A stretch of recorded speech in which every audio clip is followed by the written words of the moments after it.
Bonjour à toutes et à tous, bienvenue pour cette nouvelle édition du journal de la rédaction. On démarre comme toujours par vos prévisions météo. Avec, vous allez le voir, et c'est assez simple malheureusement, des nuages et des averses tout au long de ce début de semaine. Lundi, mardi, mercredi se passera donc le début de semaine sous la grisaille et sous la pluie, avec toutefois des températures assez élevées pour la saison. 15 degrés pour les maximales lundi, 13 degrés mardi et 12 degrés ce mercredi. Ces prévisions météo, bien sûr, à confirmer d'ici là. L'actualité également en images à l'heure où l'on évoque souvent le besoin de changer nos habitudes en termes de mobilité. À Sailly-les-Lannoy, petite ville de la banlieue lilloise, un groupement d'habitants baptisé La Fabrique veut améliorer la circulation et les trajets quotidiens vers l'agglomération en proposant une ligne de haute fréquentation de covoiturage entre le village et les stations de métro, les 4 cantons et les prés. Chaque matin, près de 800 voitures quittent la commune, il y a constamment des bouchons. Or, la plupart de ces véhicules n'ont qu'une personne à bord. L'idée est donc de créer un réseau de covoiturage interne via l'application Microstop. Pour en profiter, il suffit de s'inscrire auprès de La Fabrique, valider son identité afin de rassurer tout de même les conducteurs les moins habitués au covoiturage. Explication complémentaire au micro de Vincent Vieillard. Suite à l'étude qu'on a fait, on a plus de 300 mails, 300 personnes qui sont intéressées par le dispositif. Peut-être pas tous les jours, mais de temps en temps, effectivement, il y a dans la boucle des mails régulièrement qui sont envoyés afin que les gens puissent savoir telle personne, tel jour, etc. Le covoiturage, c'est des rencontres, c'est des discussions, mais ça peut effectivement inquiéter. Moi, je suis papa d'une gamine de 15 ans, j'ai pas envie que quelqu'un emmène Lisa au travail ou à l'école sans connaître cette personne. Donc au départ, il y aura forcément une espèce de recrutement d'ambassadeurs en tout cas, qui vont voir si le profil peut correspondre. Bon, il n'y a pas de raison, mais effectivement, ça c'est très important. On enchaîne avec cette affaire de logement insalubre près de Montreuil dans le Pas-de-Calais à Maréquel. Une famille fait face depuis plusieurs mois à d'importants problèmes d'humidité dans son logement et malgré un rapport favorable de l'ARS, l'Agence régionale de santé, la situation est de plus en plus complexe avec le propriétaire. Reportage sur place, signé Marine Kijek. Nolwenn, son mari et ses 4 enfants emménagent dans un logement de Maresquel en avril 2018. Au bout de quelques semaines, les problèmes apparaissent, dont des traces d'humidité masquées sous du papier peint. En faisant part au propriétaire, il me disait qu'il suffisait en fait de faire sécher les murs. Cependant, malgré le séchage éventuel avec les belles journées ou autres, rien n'a changé. Au contraire, les problèmes se sont accentués avec le temps. J'ai fini vraiment par prendre le taureau par les cornes. J'ai contacté la DIL, Maître Planck, qui elle m'a conseillé en fait de mettre en contact avec la DTTM. Et de là, en fait, je suis partie directement à l'Agence régionale de la santé. L'Agence régionale de santé se rend sur place et constate dans un rapport l'insalubrité du logement. Le propriétaire admet qu'il y avait des travaux à effectuer et ne conteste pas les conclusions de l'ARS. Il dénonce cependant les pratiques de ses locataires. Ils m'ont dit que la maison il y avait un arrêté de péril qui allait être pris. Donc le maire m'a convoqué et pour me demander de trouver un logement dans la semaine avec 5 chambres dans un village comme Maresquel. C'est pas possible pour moi. Donc les locataires m'ont proposé un arrangement, je leur donne 5 000 € et ils partent.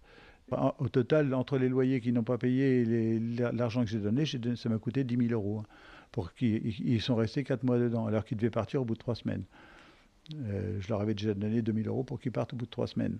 Donc ça devient presque de l'escroquerie. Au fil des mois, les relations entre propriétaires et locataires se sont tendues. Le propriétaire estime avoir fait sa part et souhaite récupérer son logement pour effectuer des travaux, tandis que les anciens locataires demandent à ce qu'on leur attribue un nouveau logement. Une affaire complexe qui devra certainement se régler devant la justice. On enchaîne avec un autre reportage à la découverte d'une nouvelle forme d'aide psychologique grâce à l'esthétique et au bien-être. Jessica Houdard est une socio-esthéticienne qui intervient régulièrement auprès de l'association La Pause à Roubaix. Le reportage est signé Idil Gunay. Tous les 15 jours, Jessica Houdard intervient auprès des adhérents de l'association La Pause à Roubaix. Elle accompagne des personnes concernées par un trouble psychique qui ont pour bon nombre d'entre elles connu l'hospitalisation.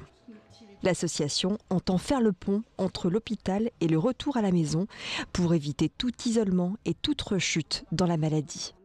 Cet après-midi, la socio-esthéticienne leur a préparé un atelier soins du visage pour apprendre à prendre soin de sa peau et à utiliser les produits cosmétiques adaptés.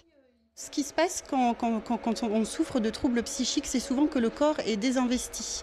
La personne ne prend plus le temps de s'occuper d'elle car elle est aux prises avec ses problématiques et le soin de soi est relégué au second plan.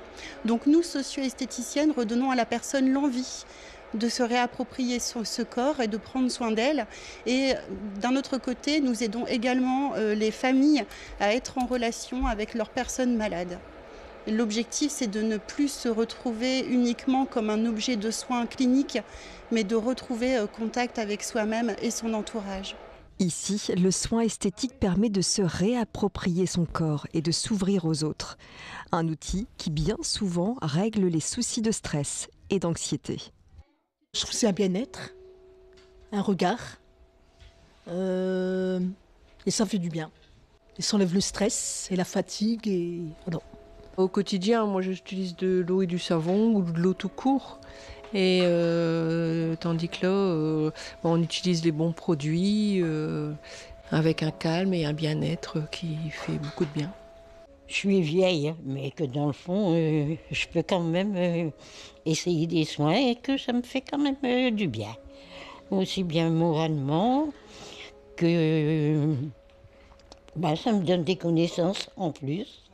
Et un bien-être et peut-être reprendre confiance en moi pour essayer de bien améliorer le physique. Une expérience qui n'aura pas permis que de resserrer les pores du visage.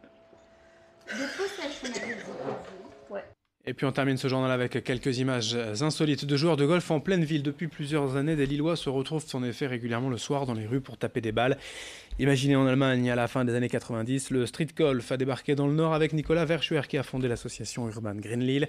Le principe est donc de quitter les parcours verdoyants, de s'affranchir des codes traditionnels pour aller dans les rues, sur les trottoirs et les pavés. Le street golf se joue avec un équipement similaire à celui du golf traditionnel, mais les balles sont plus souples et les tirs plus courts. À terme, l'association lilloise espère organiser ici un championnat de France. Explication au micro de Margot Sey.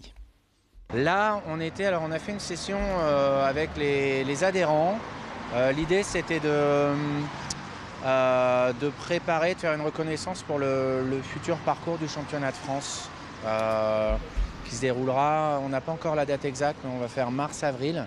Et l'année prochaine, on fera la première étape du championnat de France de street golf 2019 à Lille. Donc là, on a décidé de jouer dans ce coin-là, Lille Grand Palais, Zénith, Gare. Et on était en train, là, on va prendre un peu de temps pour construire, pour préparer vraiment les trous. Donc les départs, les arrivées, les cibles, les règles, c'est ce qu'on faisait un peu ce soir. Fin de ce journal, merci de votre fidélité. Dans un instant, d'autres informations à suivre. Très bonne journée à toutes et à tous.